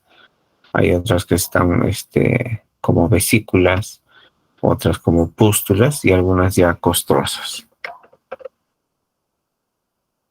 En cuanto al tratamiento de la varicela, es sintomático, ¿no? Entonces, algunas cosas importantes: aislamiento, ¿no? Un niño que está con varicela no debe ir al jardín. Reposo, medidas de higiene, ¿no? Aquí importante es que no se manipulen las lesiones. Buena parte de las complicaciones de la varicela son infecciosas y por infección de la piel, ¿no? Cuanto más se manipulan, se rascan, mayor chance de que hayan complicaciones como infección de piel. No se debe aplicar nada en las lesiones. Paracetamol por lo general es suficiente, ¿no? Una cosa importante acá es que hay que evitar el uso de aspirina o antiinflamatorios. Eso podríamos generalizarlo a los antiinflamatorios no esteroideos, ¿no? Por su posible asociación con el síndrome de Reye. Embarazadas, pacientes inmunocomprometidos o mayores de 15 años podrían requerir gamma-globulina o antivirales tipo aciclovir. En cuanto a la vacuna para varicela, esta se aplica a partir del año en adelante. Hay esquemas de vacunación con una sola dosis y otros esquemas de vacunación con 2 dosis, con un refuerzo, ¿no? La vacuna se pone a partir del año. Ahora, existe vacuna solamente para varicela, y también existe asociada a la triple viral, vale decir, sarampión, paperas y rubiola, más varicela, o también solo varicela. Lo que se coloca en nuestro medio en el esquema de vacunación del programa ampliado de inmunizaciones es vacuna para varicela sola. Pero existe vacuna, una tetravalente, ¿no es cierto? Para los 4 virus que hemos mencionado: sarampión, paperas, rubiola y varicela. Algunas complicaciones, ya les decía, infecciones bacterianas, ¿no es cierto?, de piel, por Staphylococcus aureus y por el Streptococcus beta hemolítico del grupo A. Estas infecciones pueden ser celulitis, abscesos, ectimas y lo más temido, ¿no es cierto?, una fascitis necrotizante. ¿Pueden haber casos de neumonía y encefalitis por varicela? Sí, pero felizmente no son frecuentes. Algunos casos especiales de varicela. ¿Existe varicela fetal? Sí, que felizmente no es grave. Y dentro de la varicela perinatal tenemos la varicela neonatal precoz, que tampoco se presenta así en forma muy agresiva. Esta es la más importante, ¿no? La varicela neonatal tardía. En esta varicela neonatal tardía, la madre presenta, ¿no es cierto?, el exantema característico de la varicela 5 días antes del parto o hasta 2 días después del parto. Entonces, esa madre que hace varicela en los últimos 5 días del embarazo o hasta los 2 días posteriores o después del parto, después del parto, es la que puede tener un niño que haga una varicela neonatal tardía, que tiene una mortalidad que puede llegar hasta el 30% en el recién nacido. ¿Por qué? Porque esta tardía es más agresiva, digamos. ¿Por qué? Porque esa madre que ha hecho varicela en los últimos días del embarazo, pues no va a tener el tiempo suficiente para generar los anticuerpos para que el bebé que esté protegido. Y por eso es que este niño puede hacer una varicela muy, muy agresiva, una varicela fulminante, le dicen, con una mortalidad que puede llegar hasta el 30%. Entonces, si yo tengo un recién nacido con una madre de esas características, debe ser internado para que reciba el tratamiento respectivo. Muy bien.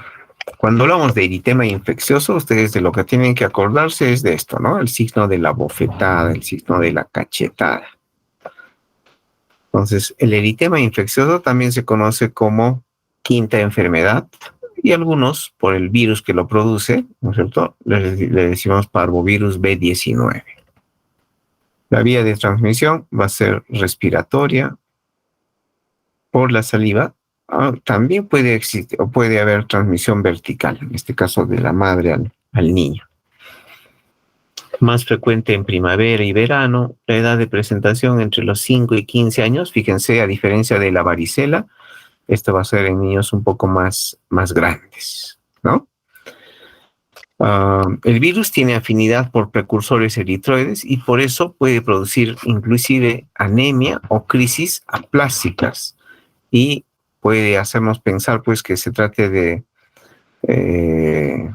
síndromes mielodisplásicos o de anemias aplásicas. El virus puede cruzar la placenta y puede producir o puede generar abortos o muertes fetales. Fíjense, tiene un periodo de incubación de 7 días, ¿no? En la fase prodrómica, que es cortita, vamos a encontrar fiebres, cefalea, náusea, diarreas. Y en la fase exantemática, lo característico, ¿no? Vamos a tener el signo de la bofetada o el signo de la cachetada. Luego viene un exantema reticulado, como un encaje, ¿no? Que dura 2 a 3 semanas. No es poco tiempo, está bastante tiempo, 2 a 3 semanas, en tronco y extremidades. Puede presentar artralgias y mialgias.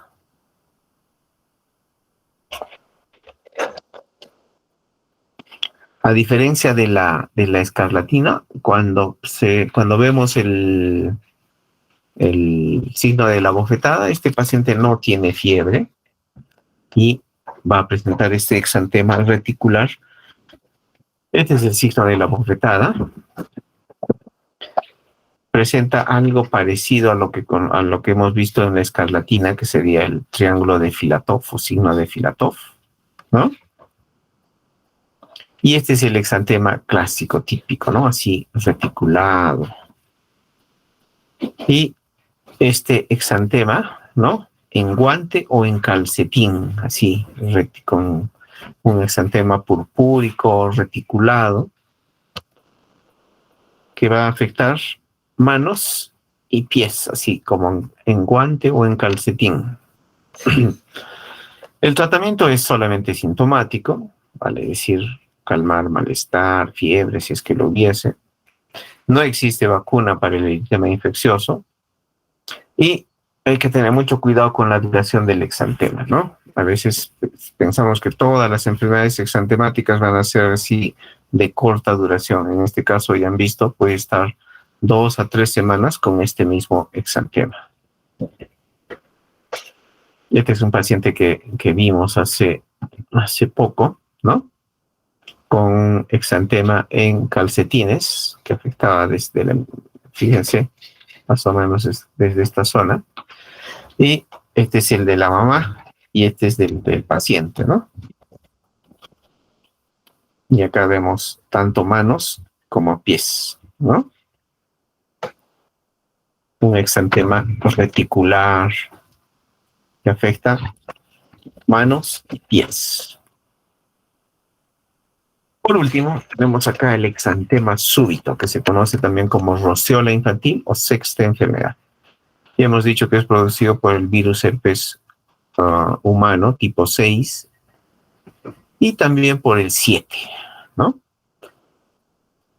Esta es una enfermedad propia de niños más pequeños, ¿no? Menores de 3 años. Su pico inclusive está entre los 9 y 21 meses, es decir, antes de los 2 años. Tiene un periodo de incubación de 3 a 15 días. Tiene un prodromus en el que básicamente hay fiebre. Eso es lo característico, ¿no? Tienes un niño que hace fiebre, al que le hemos estado haciendo un montón de exámenes y más o menos al tercer día aparece el exantema. Y cuando aparece el exantema, desaparece la fiebre, el paciente luce mejor, pero aparece un exantema bastante llamativo que compromete el tronco, luego las extremidades, el cuello, la cara. Y que también dura poco tiempo, pasan 3, 4 días y desaparece el exantema, ¿no?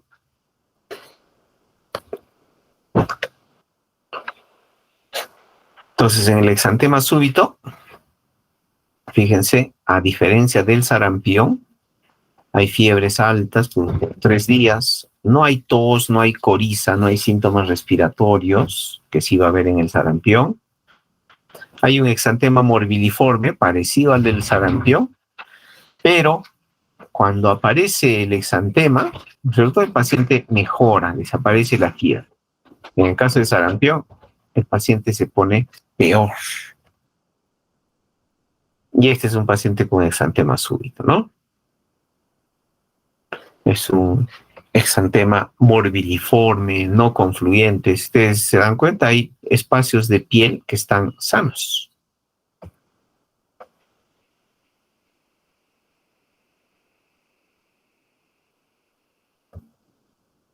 Fíjense cómo viene un paciente. Dice, ¿no? Tienes una niña de 1 año, 9 meses, con un tiempo de enfermedad de un día, con temperatura de 37.9, no tiene exantema, la orofaringe está congestiva, tiene buen estado general. Su diagnóstico es, ¿no? En este caso, a ver la delegada, a ver Mireya, ¿qué diagnóstico le pondrías a este paciente? 1 año, 9 meses, tiene un tiempo de enfermedad de un día, con fiebre, no tiene exantema, la orofaringe congestiva, pero nada más. El estado general no está comprometido, pero está con fiebre.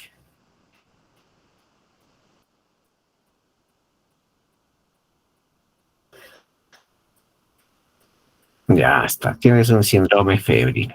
¿Proceso infeccioso generalizado? No, pues no. Además, ese diagnóstico es muy, muy antiguo. Sepsis, mucho menos, ¿no?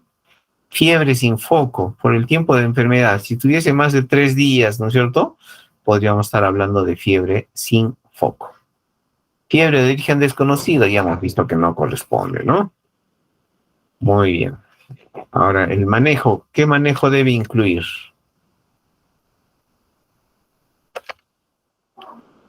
A ver, Gilbert.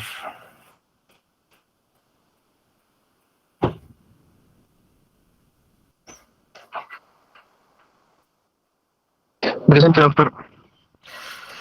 ¿Qué manejo le darías a El este manejo paciente? sería paracetamol, doctor. Paracetamol o AINES, ¿no es cierto? Paracetamol, doctor. Ya está. Antibióticos no. Antiinflamatorio esteroideo, es decir, prednisona, ¿no es cierto? No, pues. O dexametasona, tampoco. Antihistamínico, metamizol, solamente pues, paracetamol o hasta un AINES, ¿no? Un diclofenac o un ibuprofeno. Dice que retorna después de 3 días y presenta rash cutáneo puntiforme de color rosado en tronco, que luego se extiende al cuello, a la cara y escaso en extremidades. Y desapareció la fiebre, ya no tiene fiebre. Desde ayer dice que recibe amoxicilina e ibuprofeno, o sea, no necesitaba nada, pero bueno, le dieron amoxicilina o le dimos amoxicilina o ibuprofeno. ¿Cuál sería su diagnóstico más probable? A ver, Mónica.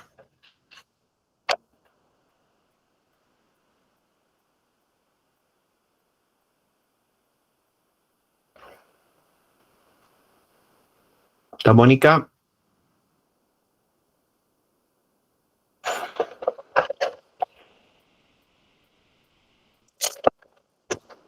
Marjorie. Presente, doctor. ¿Qué tal, Marjorie? A ver. ¿Cuál es el diagnóstico más probable?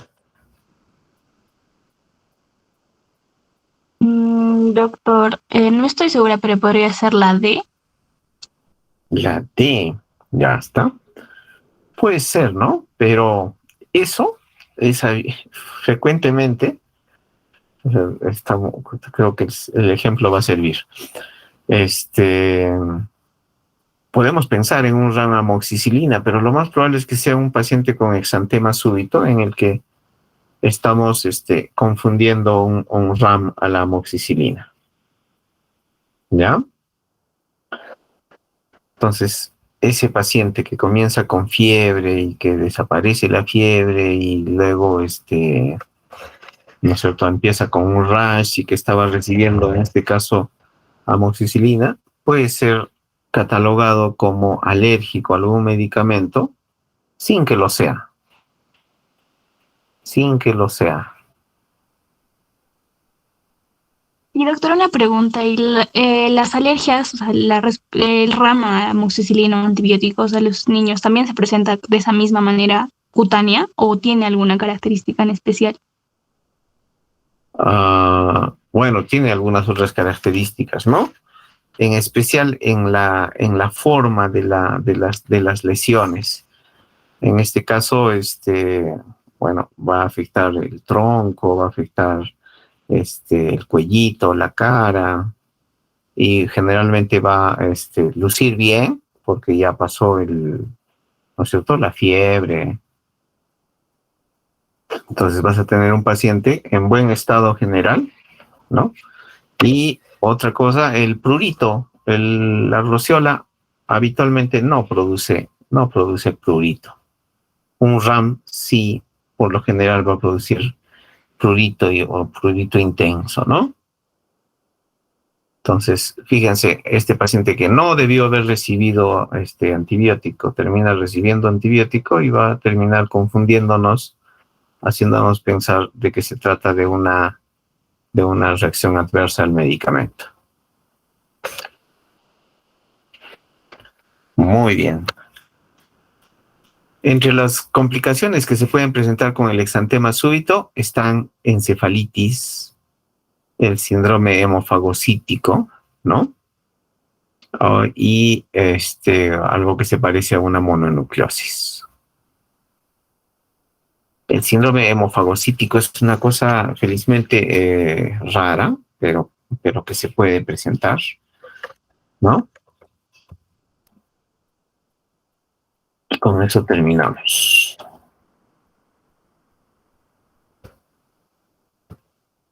Muy bien, chicos, chicas, ¿preguntas?